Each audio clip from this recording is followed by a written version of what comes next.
नमस्कार, प्रणाम। तो कैसे हैं आप लोग? उम्मीद है अच्छे ही होंगे और अच्छा रहना भी चाहिए। तो मैं आप लोग को एक लता मंगेशकर जी का गाना है सुना देती हूँ।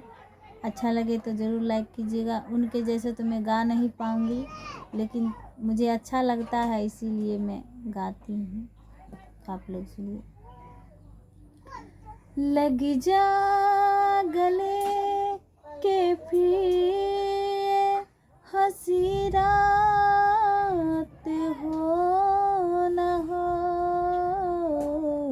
शायद फिर इस जन्म में मुलाकात हो न हो। लग जा गले के फिर हंसी रात हो न हो, शायद फिर इस जन्म में मुलाकात हो न हो। लग जा गले पे।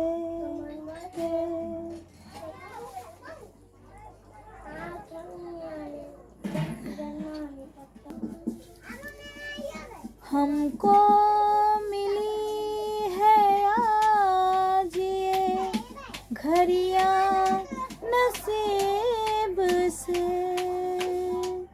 हमको मिली है आज ये घड़ियाँ नसीब से।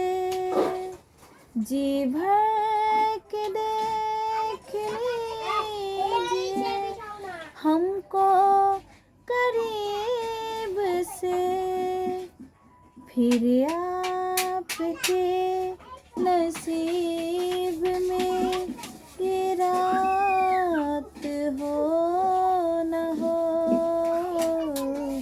शायद फिर इस जन्म में मुलाकात हो न हो। लग जा गले के फिर हंसी रात हो न हो, शायद फिर इस जन्म में मुलाकात हो न हो। तो कैसा लगा आप लोग को? तो आप लोग कमेंट करके ज़रूर बताइएगा, और आप लोग के लिए ऐसे ही पसंद का गाना लाते रहेंगे। आप लोग कमेंट करके ज़रूर बताइएगा आपको कौन सा गाना सुनना है और कौन सा अच्छा लगता है।